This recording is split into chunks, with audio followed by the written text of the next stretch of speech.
Hello students, I am Adesh Gangar from Mission Academy.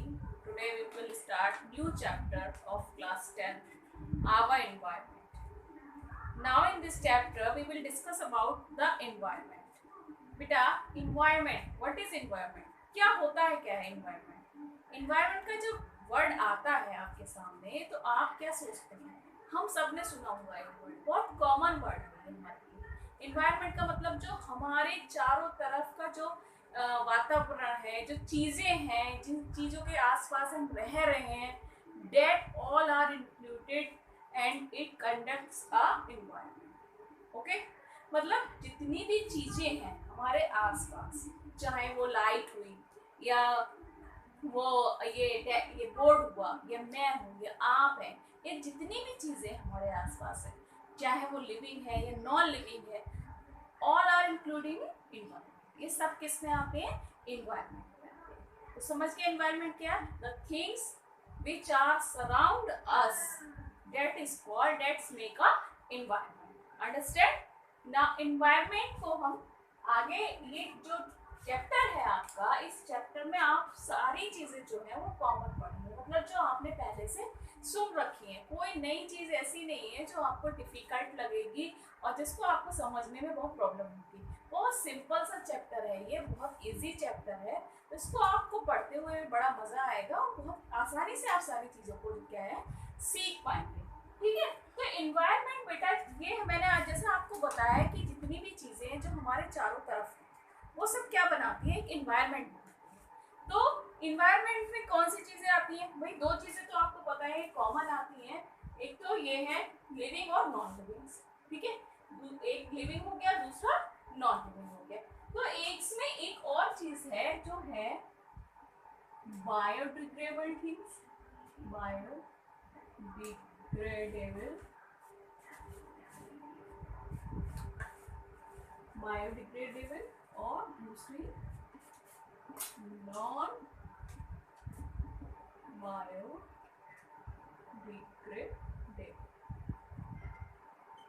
Things. इसको हम लिख सकते हैं यहाँ पर थिंग्स। ठीक है, तो बायोडिग्रेडेबल थिंग्स मीन्स क्या होता है?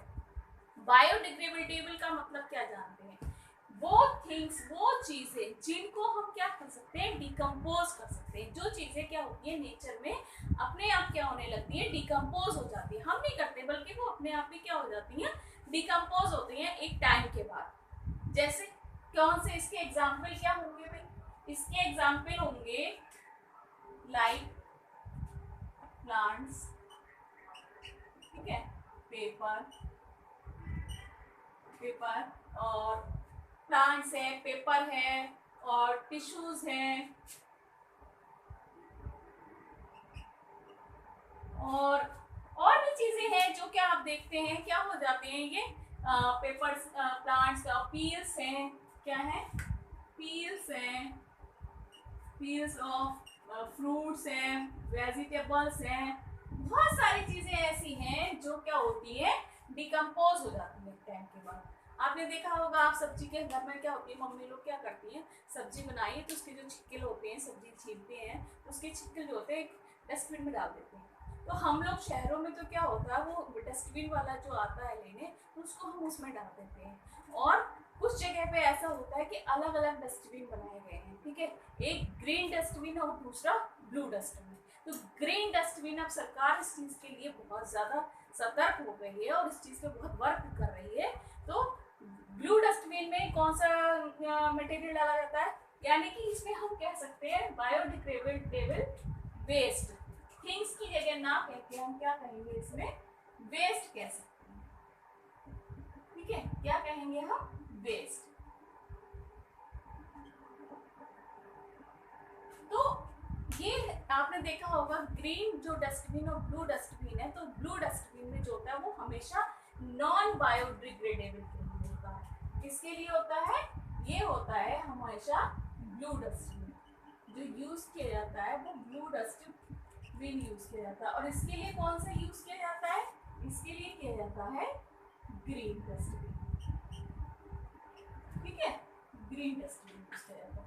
तो ये तो कॉमन सी बात है, आप देखते होंगे, आपने खुद में देखा होगा, खुद आपके शहरों में देखा होगा, जहाँ आप रहते होंगे उस एरिया में देखा होगा कि कितनी चीजें ऐसी होती हैं जो इजीली सड़ जाती हैं, डिकम्पोज हो जाती हैं। बट कुछ चीजें ऐसी भी होती हैं जो डिकम्पोज नहीं होती है, काफी काफी टाइम ले लेती हैं। और कुछ चीजें तो ऐसी होती हैं जो कभी डिकम्पोज नहीं होती, और कुछ चीजें होती हैं लेकिन वो मैनी ईयर्स ले लेती है डिकम्पोज होने। जैसे आयरन है, आयरन जो है डिकम्पोज होता है लेकिन उसकी जो प्रोसेस है वो बहुत ज़्यादा स्लो है और वो काफ़ी टाइम ले लेती है डिकम्पोज होने में। तो उनको हम किस में, जो डिकम्पोज नहीं होते हैं उनको हम किस में रखते हैं, नॉन बायोडिग्रेडेबल वेस्ट में। जैसे प्लास्टिक है, ठीक है, ग्लास है, प्लास्टिक है, ग्लास है, टिन है, और सो मैनी थिंग्स, आप समझ सकते हैं इसको, ठीक है। तो मुझे ये ज़्यादा एक्सप्लेन करने की ज़रूरत नहीं है कि आपको इसमें एग्जाम्पल ज़्यादा एक्सप्लेन करना नहीं है मुझे। आपने देखा होगा, खुद से देखा होगा कि हम लोग कांच जो है, प्लास्टिक जो है, गवर्नमेंट प्लास्टिक यूज़ के लिए इतना ज़्यादा मतलब कितना मना करती है कि प्लास्टिक यूज़ मत कीजिए, इसको जितना कम हो सकता है उतना ही यूज़ करिए। तो इसके लिए गवर्नमेंट भी बहुत रूल्स बनाए हुए हैं उसमें, और फॉलो भी होते हैं, लोग फॉलो भी करते हैं। और उसमें हमारी सफाई का मतलब स्वच्छता का जो अभियान चल रहा है वो भी इस चीज़ पे डिपेंड है, ठीक है। तो इस चीज़ को फॉलो करना चाहिए और अपने घर में इसी से साफ सफाई भी रहेगी और हमारा एनवायरनमेंट भी सुरक्षित रहेगा। दूसरी चीज़ एक मेरे दिमाग में आ रही है, ये बायोडिग्रेडेबल को आपने देखा होगा, इसको हम, ठीक है, ये हमें पता चल गया इसमें क्या क्या चीज़ें आती हैं। दूसरा, अगर हम डिकम्पोज करते भी हैं बायोडिग्रेडेबल, तो इसको हम कैसे, और तरीके हैं जिससे हम इसको, इन चीज़ों को यूज़ कर सकते हैं, रीयूज़ कर सकते हैं, इसका दोबारा से प्रोडक्शन होता है। ये जो डिकम्पोज होने के बाद चीज़ों का क्या होता है, दोबारा से प्रोडक्शन होता है। किसी से खाद बनती है, किसी से पेपर बनता है, किसी से कोई और चीज़ बनती है, गत्ता बनता है। तो ये सब क्या चीज़ें होती हैं, इसमें दोबारा से क्या होता है, इसका रीयूज़ करके इसका प्रोडक्शन होता है। तो प्रोडक्शन के लिए इसमें आपने सुना होगा 3R, 3R। ये भी एक क्या है, एक फॉर्मूला है, फॉर्मूला कह सकते हैं इसको, कि जिसमें कि हम जो चीज़ें हैं उनको हम किस तरीके से उसका फ़ायदा उठा सकते हैं, इसका बेनिफिट्स ले सकते हैं। तो बेनिफिट्स इसका, यानी कि पहला बेनिफिट है इसका रीयूज, रिड्यूस एंड रीसाइकिल, ठीक है। ये तीन तरीके हैं इन तीन तरीकों से बायोडिग्रेडेबल थिंग्स को हम, और नॉन बायोडिग्रेडेबल थिंग्स को भी, इनको भी, इसको भी हम इसमें अप्लाई कर सकते हैं।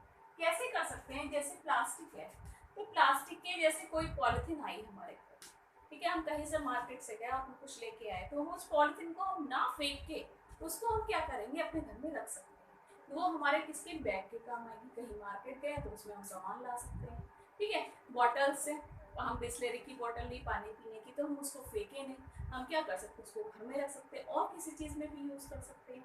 जैसे कितने सारे ऐसे होते हैं, जितनी कुछ चीज़ें होती हैं, किचन की चीज़ें होती हैं, कुछ भी चीज़ें होती हैं जो मार्केट से लाते हैं, वो डिब्बे में आती हैं, तो उन डिब्बों को खाली करके हमें फेंकना नहीं है, उन डिब्बों को हम क्या करते हैं, यूज़ करते हैं, अपने और मटेरियल्स उसमें रख देते हैं। तो ये क्या होता है, ये रीयूज होता है। अब रिड्यूस क्या है, रिड्यूस का मतलब होता है कि हम अपनी ज़रूरतों को कम करें, जिससे कि जो हमारा नेचर है वो बचा, ठीक है। नेचुरल थिंग्स जो है वो हमारी बची रहे। अगर हम चीज़ों को, अपनी ज़रूरतों को क्या करेंगे, कम करेंगे, तो हमारा नेचर जो है वो बचा रहेगा, नेचुरल थिंग्स को हम प्रोटेक्ट कर सकते हैं। रिसाइकिल का मतलब क्या हुआ, रिसाइकिल का मतलब ये हुआ जो चीज़ें डिकम्पोज हो रही हैं उनसे नई चीज़ों को फॉर्म करना, नई चीज़ें बनाना, और फिर हम उनको यूज़ कर सकते, ठीक है। तो ये चीज़ आपको समझ में आ गई, बायोडिग्रेडेबल और नॉन बायो। अब हम आगे बढ़ते हैं और आगे का हमारा टॉपिक रहता है इकोसिस्टम एंड इट्स कंपोनेंट। तो बेटा इकोसिस्टम, आप जानते हैं इकोसिस्टम क्या है, इकोसिस्टम, इको मीन्स यानी कि किसी से रिलेटेड है, इको मतलब जितनी भी बायोटिक मतलब लिविंग और नॉन लिविंग थिंग्स हैं वो सब किसमें आती हैं, इसी में आती हैं। तो ये पूरा एक सिस्टम बना हुआ है, किसका, लिविंग थिंग्स का और नॉन लिविंग थिंग्स का। तो ये नेक्स्ट आपका जो टॉपिक है वो है इकोसिस्टम एंड इट्स कंपोनेंट। ठीक है, बताती हूँ मैं आपको।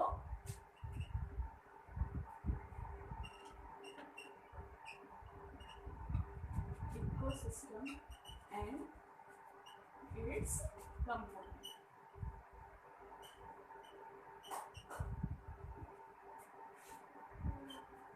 ओके, तो इसमें इकोसिस्टम बेटा क्या है, इकोसिस्टम में हमारे जितने भी मतलब लिविंग और नॉन लिविंग चीजें जितनी भी हैं वो सब इंक्लूड होती हैं, और ये एक तरीके से क्या बनाती है, एक सिस्टम बनाती है जिस तरीके से चीजें चलती हैं, सरवाइव करती हैं, जिससे कि हम इन्वायरमेंट में रह सकें। और भी लिविंग ऑर्गेनिज्म हैं और जो भी चीज़ें हैं जो जिनका इफेक्ट हम पर पड़ता है, चाहे वो नॉन लिविंग थिंग्स हो, तो वो हम उनके बीच में भी रहकर हम क्या कर सकते हैं, सर्वाइव कर सकते हैं। तो इकोसिस्टम में आप देखेंगे, इकोसिस्टम जो है, ये इकोसिस्टम जो है ये दो तरीके का होता है। एक होता है नेचुरल और दूसरा होता है आर्टिफिशियल। ठीक है, नेचुरल इकोसिस्टम जो होता है, ये आप समझ रहे हैं, नेचुरल है तो नेचर ने बनाया होगा इसको। ठीक है, आर्टिफिशियल है तो मैन मेड होगा।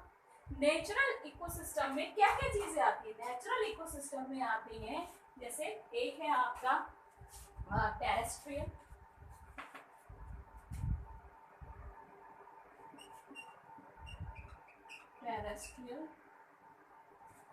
इकोसिस्टम, और दूसरा है आपका एक्वेटिक।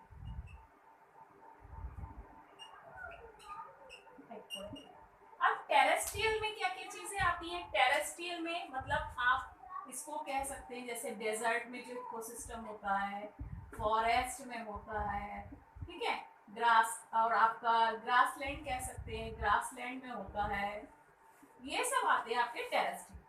एक्वेटिक में कौन से आते हैं, एक्वेटिक में आपके आते हैं जैसे रिवर है, पॉन्ड है और लेक। ये किस में आते हैं, आपके एक्वेटिक इकोसिस्टम। ठीक है, ये समझ में आ गया आपका। और आर्टिफिशियल में क्या होता है, आर्टिफिशियल में जो होता है वो बेटा ये भी यही होते हैं, टेरेस्ट्रियल और एक्वेटिक, बट इसमें क्या होते हैं, इसमें कौन कौन से आते हैं, इसमें आते हैं आपके, जैसे आपने कोई क्या बनाया, फील्ड बनाया, क्या बनाया, एग्रीकल्चर फील्ड बनाया। ठीक है, ये आपका क्या हो गया, आपका टेरेस्ट्रियल हो गया। दूसरा आपने क्रॉप बनाया, क्रॉप में जो सिस्टम चलेगा इकोसिस्टम वो है। ठीक है, अब एक्वेटिक में क्या होते हैं, एक्वेटिक में जैसे एक्वेरियम है, एक्वेरियम अपने घर में हम लोग ले आते हैं, उसमें फिशेस वगैरह रखी हुई होती है, और वो क्या है, वो एक तरीके से क्या आर्टिफिशियल है ना, वो आर्टिफिशियल क्या है, एक्वेटिक इकोसिस्टम। ठीक है, एक्वेरियम है। दूसरा मैन मेड पॉन्ड्स बनती हैं, क्या बनती है, मैन मेड पॉन्ड्स जो बनती है, तो मतलब कुछ लोग होते हैं तालाब का काम करते हैं, मछली पालन करते हैं, तो उसमें वो अपने तरीके से पानी वगैरह है और जो फिशेस वगैरह है वो सब अपने तरीके से करते हैं, तो उसको हम कहते हैं आर्टिफिशियल एक्वेटिक सिस्टम, इकोसिस्टम। ठीक है, तो ये समझ में आ गया आपको, नेचुरल इकोसिस्टम और आर्टिफिशियल इकोसिस्टम। अब इसकी हम बात करते हैं हम इसकी कंपोनेंट, इसकी बात करते हैं इसको आप नोट कर लीजिएगा। ठीक है, इसका स्क्रीनशॉट लेके आप नोट कर लीजिएगा, इसको स्क्रीनशॉट लेके इसको बेटा आप नोट कर लीजिएगा, इसका टेबल बना लीजिएगा, जो मैं टेबल बना रही हूँ। ठीक है, इसको बनाइएगा। अब हम पढ़ते हैं इसके क्या कंपोनेंट्स, इसके क्या पढ़ेंगे हम, कंपोनेंट्स। तो बेटा कंपोनेंट्स जो हैं वो हैं टू कंपोनेंट्स। क्या है भाई, एक है बायोटिक और दूसरा है आवा। बायोटिक से तो आप समझ ही गए होंगे, बायोटिक का मतलब क्या होता है, जहां बायो आ जाता है उसका मतलब होता है लिविंग। बायोटिक का मतलब क्या होता है, लिविंग। अबायोटिक यानी कि non living. Non living components में क्या क्या चीजें आती हैं, इसमें कौन कौन सी चीजें आती हैं आपकी, इसमें आपकी चीजें आती हैं जैसे फिजिकल फीचर्स जितनी, फिजिकल जितने भी फिजिकल फीचर्स होते हैं, ठीक है, वो आते हैं आपके बायोटिक में। दूसरी चीज आपकी इसमें आती है ऑर्गेनिक कंपाउंड्स, और तीसरी चीज आती है इनऑर्गेनिक सब्सटेंस। अब फिजिकल जो है, फिजिकल फीचर्स में क्या क्या चीजें आती हैं, जैसे आपका हो गया लाइट, टेम्परेचर, ठीक है, लाइट है, टेम्परेचर है, और बाकी चीजें जो है ये सब किसमें आती हैं आपके फिजिकल फीचर्स। ऑर्गेनिक कंपाउंड्स में जैसे फैट है, प्रोटीन है, कार्बोहाइड्रेट है, ये सब किसमें आते हैं, कार्बोहाइड्रेट है, इसको आप कर लीजिएगा, ये आते हैं ऑर्गेनिक कंपाउंड्स। इनऑर्गेनिक सब्सटेंस में क्या होते हैं, जैसे फास्फोरस है, ठीक है, कैल्शियम है, ये सब आते हैं इनऑर्गेनिक सब्सटेंसेस। अब आगे बढ़ते हैं, अब आते हैं हम बायोटिक की। बायोटिक जो है वो आपका 3 में डिवाइड होता है। कितने में डिवाइड होता है बायोटिक? 3 में। एक होते हैं आपके प्रोड्यूसर्स,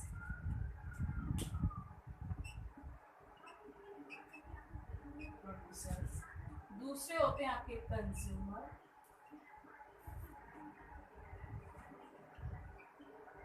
तीसरे होते हैं आपके डिकम्पोजर्स।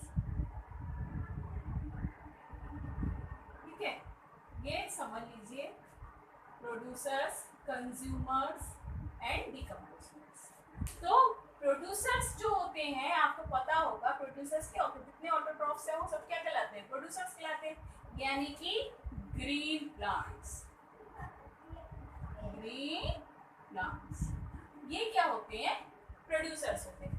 कंज्यूमर भी बेटा 3 तरीके के होते हैं, इसमें ये 4 होते हैं। एक होते हैं आपके हर्बीवोर्स,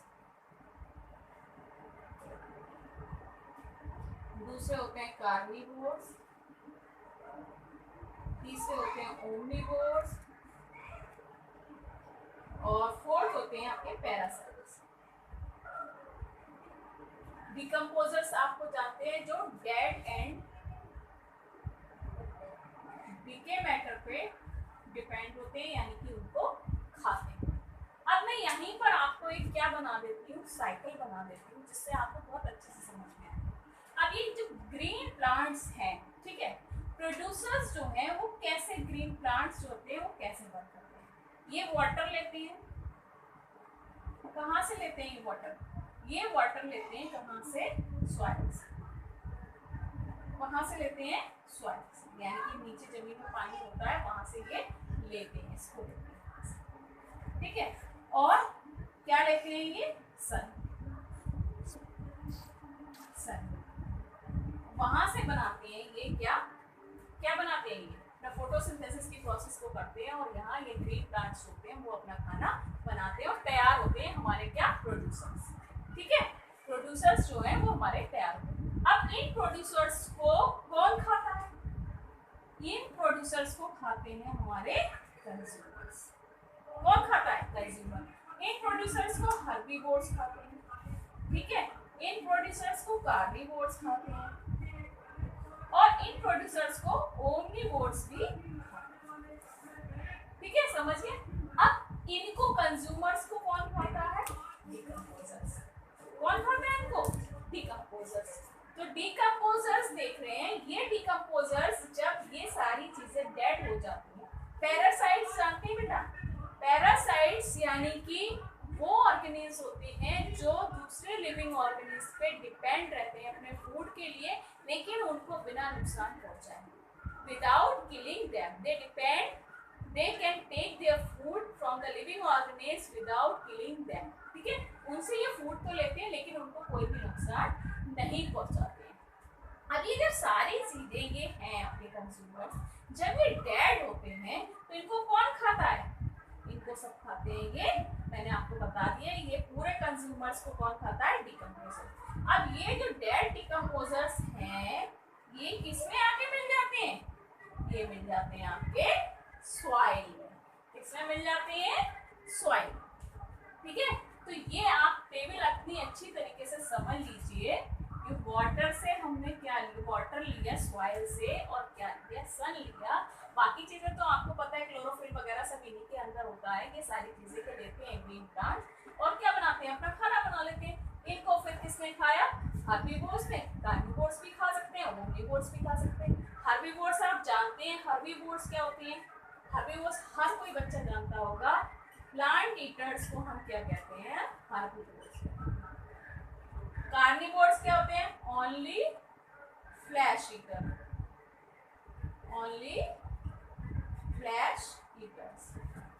और ओमनिवोर्स बोथ, यानी कि प्लांट्स एंड फ्लैश। ठीक है, इसको मैंने शॉर्ट में लिख दिया, आप इसको समझ लीजिए। ये प्लांट और फ्लैश दोनों ही खाते हैं। ठीक है, तो ये आप इसको समझ लीजिए। इसकी ये कंपोनेंट्स को, बायोटिक और अबायोटिक का, ये सारी ही चीजें जो है वो एक सिस्टम में है, मतलब हमारे इन्वायरमेंट में है, जिससे हम सब लोग क्या होते हैं, इफेक्ट होते हैं। इन सब का असर भी हमारी लाइफ पे उतना ही पड़ता है जितना इनका पड़ता है। ये सारी अबायोटिक कंपोनेंट्स भी उतने ही इम्पोर्टेंट है हमारी लाइफ में जितने की बायोटिक कंपोनेंट्स।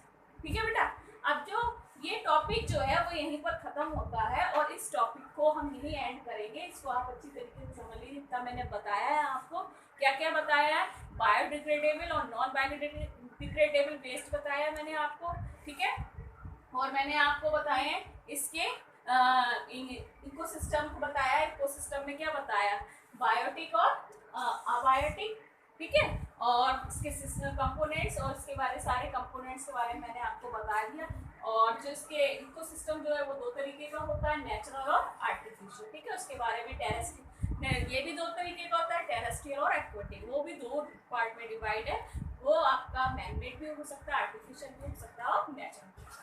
ठीक है, तो इस टॉपिक को आज हम यहीं खत्म करते हैं और नेक्स्ट टॉपिक हम स्टार्ट करेंगे जो फूड वेब और फूड चेन से रिलेटेड होगा, उसको हम आगे पढ़ेंगे। Okay, carry on your studies.